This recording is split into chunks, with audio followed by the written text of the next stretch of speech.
నమస్తే, welcome to Leo. Undavalli Arun Kumar మేధావి అని చెప్పుకునేటువంటి ఒక ఉండవల్లి అరుణ్ కుమార్ వాస్తవానికి షాడో ఆఫ్ వైఎస్ జగన్ అని కూడా అంటుంటారు. ఎందుకు అంటే ఎప్పుడు చంద్రబాబు నాయుడు గారి హయాంలోనే ఈయనకి ఏపీలో ఉన్నటువంటి ఒక ఇబ్బందులు కావచ్చు లేదా ప్రాబ్లమ్స్ కావచ్చు అన్నీ గుర్తొస్తుంటాయి. కానీ జగన్ హయాంలో ఉన్నప్పుడు 3 రాజధానులు అన్నప్పుడు కూడా ఏమీ అనలేదు. ఎన్నో లక్షల కోట్లు దండుకుంటున్నా సరే దాన్ని వ్యతిరేకించలేదు. పోలవరం గురించి ఎప్పుడు కూడా అడ్డు చెప్పలేదు. అయితే ఇప్పుడు మళ్ళీ కూటమి ప్రభుత్వం వచ్చిన తర్వాత ప్రెస్ మీట్లు పెట్టి మరి చంద్రబాబు నాయుడు గారికి సంబంధించినటువంటి ఒక ఇష్యూస్ అన్నీ లేపుతూ స్పెషల్ స్టేటస్ అంటూ పోలవరం గురించి మాట్లాడుతూ ఇవన్నీ మాట్లాడుతున్న సందర్భం మనం విన్నాం. అయితే నిజంగా తనకున్నటువంటి ఒక ముసుగును తొలగించుకొని ఇప్పుడు కంప్లీట్గా వైసీపీ నేతగా వెళ్ళబోతున్నాడా, మరో విజయసాయిరెడ్డి కాబోతున్నాడా? అయితే దీని గురించి మనతో మాట్లాడడానికి పొలిటికల్ శ్రీలీల గారు ఉన్నారు. వారిని అడిగి తెలుసుకుందాం. మేడం నమస్తే. ఉండవల్లి అరుణ్ కుమార్ గారి గురించి మనకు తెలిసిందే. ఏదైతే చంద్రబాబు నాయుడు గారి హయాంలో ఉన్నప్పుడే రాష్ట్రంలో ఉన్న సమస్యలు కావచ్చు ఇవన్నీ గుర్తొస్తుంటాయి. ఆయన ప్రెస్ మీట్లు పెట్టి మరి ఇలా ఎందుకు చేయలేదు, అలా ఎందుకు చేయలేదు, స్పెషల్ స్టేటస్ ఎందుకు అడగడం లేదు అన్నట్టు మాట్లాడుతూ వస్తున్నారు. అయితే పోలవరం గురించి కూడా మాట్లాడారు.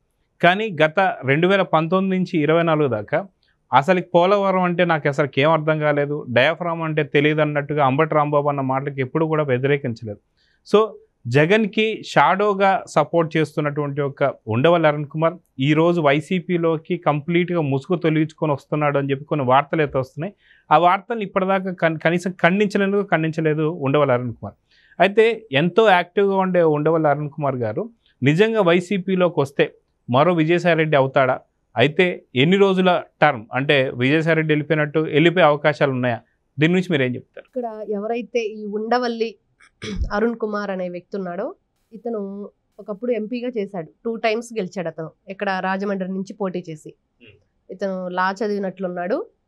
రాజమండ్రి నుంచి 2 times ఎంపీగా పోటీ చేసి గెలిచాడు. 1972లో అసలు ఇతను న్యూట్రల్గా ఉంటాను, నేను అసలు అందరికీ వ్యతిరేకిని, ఎవరు తప్పు చేస్తే వాళ్ళ వైపు నేను ఖండించి మాట్లాడతాను అని చెప్పి మాట్లాడిన ఇతను 1975కి కాంగ్రెస్లో జాయిన్ అయ్యాడు. గాంధీ భవన్లో సభ్యత్వం తీసుకున్నాడు, పార్టీలో చేరాడు. చేరిన తర్వాత అతని ప్రయాణం అంతా కూడా కాంగ్రెస్లో నడుస్తూనే ఉంది.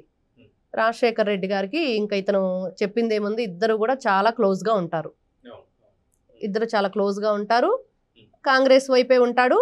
టీడీపీని ఏ విధంగా ఇబ్బంది పెట్టాలి అనేది అతని పాత్ర అప్పటి నుంచే ఉంది. ఈరోజు కొత్తగా ఏదో వచ్చింది కాదు, అతను చేసేది కాదు. అతను ఎప్పటి నుంచో కూడా ఎన్టీ రామారావు గారి హయాంలో ఎన్టీ రామారావు గారు ఏదైతే తెలుగుదేశం పార్టీకి సంబంధించిన విషయాల్ని వ్యతిరేకంగా ఇతను సినిమాలు కూడా తీశాడు వ్యంగ్యంగా, ప్రొడ్యూసర్గా. ఈ విషయం చాలా తక్కువ మందికే తెలుసు. ఇతను అప్పట్లో చాలా భయంకరంగా కూడా వ్యతిరేకంగా ప్రజల్ని ఎంత బాగు చేద్దామని ప్రయత్నిస్తుందో టీడీపీ ప్రభుత్వం అంత వ్యతిరేకంగా ఇతను చేశాడు. ఇతను ఈ రోజున ఇతని పాత్ర ఏం మాట్లాడుతున్నాడు ఇప్పటికి కూడా ఇంకా రామోజీ రావు లాంటి వాళ్ళ విషయంలో చూస్తే అతను ఎప్పటి నుంచో కూడా రామోజీరావు గారు ఏదైతే ఈనాడు దినపత్రికని అన్నిటికీ కూడా ఎవరు జనాలకి ఇబ్బంది చేస్తున్నారు అనే విషయంలో అదెప్పుడు వాళ్ళ పోరాటం అయితే సాగుతూనే ఉంది. దానికి కూడా ఇతను ఎవరైతే ఈ ఉండవల్లి అరుణ్ కుమార్ అనే వ్యక్తి ఉన్నాడో ఆ ఈనాడు పత్రికకి వ్యతిరేకంగా ఈ వారం వీక్లీ అనే ఒక పత్రికను తీసుకొచ్చి కాంగ్రెస్ యువ నాయకులతో కలిపి అతను ఆ వయసులోనే తీసుకొచ్చేసి కొన్ని రోజులు నడిపాడు. అది నడవలేదంటే ఎందుకంటే అది వేరే విషయం. ఇంకా ఏదైనా ఒక పత్రిక నిలబడాలంటే దానికి సమర్థవంతమైన కృషి ఉండాలి, ప్రజల్లో దాని పట్ల ఒక విశ్వాసం ఉండాలి. అది ఎవరి పట్ల ఉందో అందరికీ తెలుసు. అది అతను అది పోయింది ఆ వార్తాపత్రిక.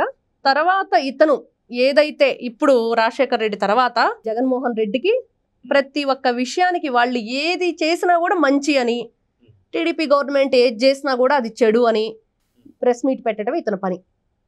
మిగతా విషయాలు నేను న్యూట్రల్గా ఉంటానని చెప్తూనే మళ్ళీ చేసేవన్నీ కూడా ఇట్లాంటి పనులు. జగన్మోహన్ రెడ్డికి అతను ఎట్లా అంటే ఒక షాడో లాగా, అంటే బయటకు రాకుండా స్లీప్ మోడ్లోనే ఉంటున్నాడు. బహిర్గతంగా అతను వచ్చేసి నేను అని చెప్పి ఏం చెప్పట్లేదు, కానీ చేస్తాడు, ప్రతి ఒక్కదానికి సపోర్ట్ చేస్తాడు. కానీ ఇప్పుడు మనం కొన్ని రోజులుగా వింటున్నది ఏంటంటే ఇతను ఏదైతే వైఎస్ఆర్సీపీ శైలజానాథ్ అని ఒక అతను వచ్చారు, అతనితో పాటు ఇతను కూడా నెక్స్ట్ రాబోతున్నాడు అనేది వినపడుతుంది. అలా అని చెప్పేసి అతను ఏదైనా ప్రెస్ మీట్ పెట్టి నేను రావట్లేదు, ఇదేంటి ఇలా ప్రచారం జరుగుతుందని చెప్పింది లేదు, వస్తానని కూడా చెప్పింది లేదు. అయితే నిజంగా ఇతనే గనక వైఎస్ఆర్సీపీలోకి వస్తే ఎవరైతే ఇప్పటి వరకు వైఎస్ఆర్సీపీకి ముఖ్య పాత్రదారులుగా ఉన్నారో, ఒకవైపు సజ్జల రామకృష్ణారెడ్డి కానివ్వండి, ఒకవైపు విజయసాయి రెడ్డి కానివ్వండి, వీళ్ళందరూ కూడా సైలెంట్ అయిపోయారు. ఒకరైతే అసలు పార్టీ నుంచే వెళ్ళిపోయారు. అదే ప్లేస్లోకి ఒక ముఖ్య సలహాదారుగా ఇతనుకున్న ఎక్స్పీరియన్స్ తోటి జగన్మోహన్ రెడ్డికి వచ్చే అవకాశం ఉందా అంటే ఇక్కడ ఖచ్చితంగా ఆలోచించాల్సిన విషయం ఏంటంటే అతను రాడు అనే చెప్పుకోవాలి. ఎందుకంటే ఒక అవినీతి పరుడి పక్కన ఒక 16 నెలలు జైల్లో ఉండొచ్చి రాష్ట్రాన్ని దోచుకొని ఈ రోజున ఇంత భయంకరమైన 2019 నుంచి 24 వరకు పరిపాలన చేసి విజయసాయి రెడ్డి లాంటి వ్యక్తి భయపడి పారిపోయాడు. ఖచ్చితంగా కేసులు వదిలిపెట్టవు, న్యాయం వదిలిపెట్టదు, జైళ్లు మన కోసం ఎదురు చూస్తాయి అనేది అర్థమైపోయింది.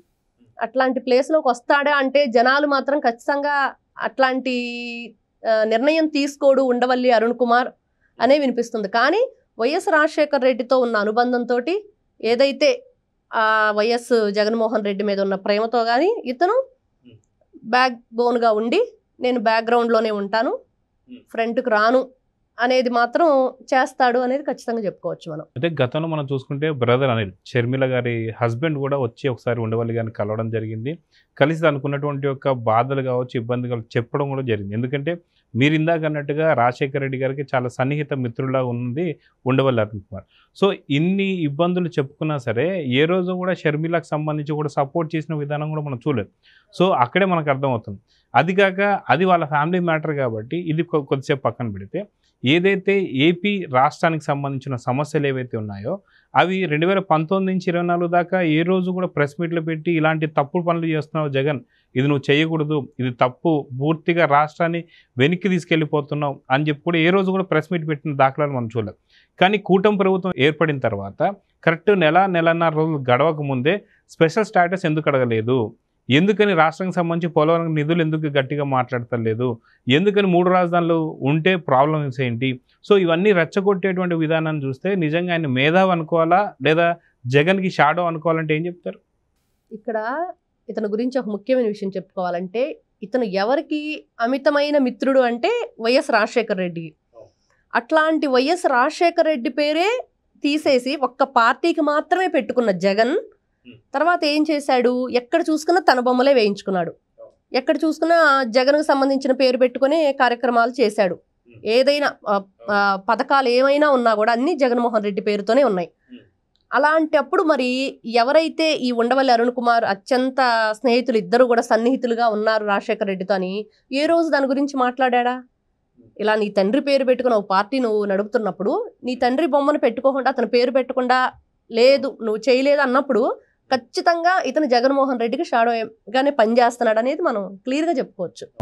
సో ఈ విధంగా చూసుకుంటూ వెళ్తే నిజంగా ఉండవల్లికంటూ కొంత క్రెడిబిలిటీ అయితే ఉంది. అంటే ఎవరైతే కొంత చదువుకున్న వాళ్ళు కావచ్చు లేకపోతే విఘ్నులు కావచ్చు వీళ్ళందరికీ ఆయన ఎటుపక్క మాట్లాడుతున్నాడు అనేది వాళ్ళు అర్థం చేసుకోగలుగుతారు. కానీ ఏదైతే కొంచెం చదువు రాని వాళ్ళు కావచ్చు లేకపోతే పల్లెటూరు వాళ్ళు కావచ్చు వాళ్ళు కూడా కొంత నిజంగానే ఉండవల్లి గారు చెప్పింది కరెక్టే కదా అనేటువంటి ఒక సందేహాలు కూడా కొంత కలుగుతుండే.